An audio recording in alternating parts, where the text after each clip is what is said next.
আসসালামু আলাইকুম, সবাই কেমন আছেন? আজ এই ভিডিওতে আপনাদেরকে দেখিয়ে দিব আপনার গ্রামীণ সিমের এমবি শেষ হয়ে গেলে সিমের ব্যালেন্স থেকে টাকা কাটে, তো এটা আপনি কিভাবে বন্ধ করবেন তার সম্পূর্ণ প্রচেষ্টা ভিডিওতে আপনাদেরকে দেখিয়ে দিব। সব ভিডিওটি কন্টিনিউ শেষ পর্যন্ত দেখতে থাকুন।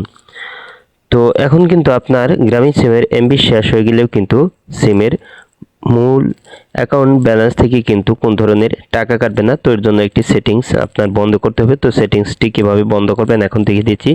তো এর জন্য আপনার মোবাইলে থাকা মাইজিপি সফটওয়্যারটি আপনি ওপেন করে নেবেন। তো মাইজিপি অ্যাপের মাধ্যমেও কিন্তু আপনি এটি বন্ধ করে নিতে পারবেন।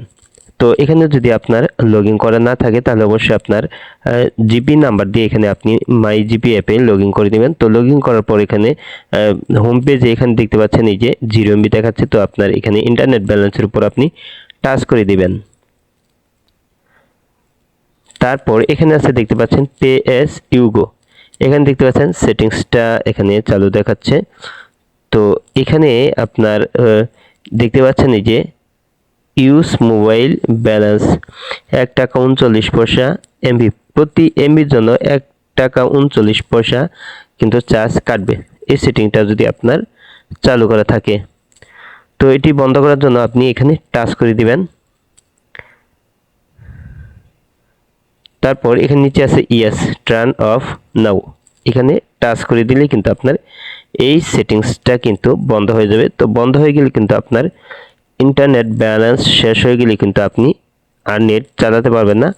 তো আপনার সেক্ষেত্রে কিন্তু আপনার সিমের কোনো ব্যালেন্সও কিন্তু কাটবে না। তো দেখতে পাচ্ছেন সেটিংসটা বন্ধ হয়ে গেছে। আজ এই ছিল ভিডিওটি শেষ পর্যন্ত দেখার জন্য আপনাকে অসংখ্য ধন্যবাদ। ভিডিওটিতে লাইক কমেন্ট শেয়ার করবেন। আর আপনি আমার এই চ্যানেলে নতুন ভিজিট করে থাকলে রেকমেন্ডেশন ভিডিও পেতে চ্যানেলটি সাবস্ক্রাইব করে পাশে বেল আইকনটি অন করে দিবেন সবার আগে নতুন ভিডিওর নোটিফিকেশন পাওয়ার জন্য। পরবর্তী ভিডিওতে আবার দেখা হবে। ভালো থাকুন। আসসালামু আলাইকুম।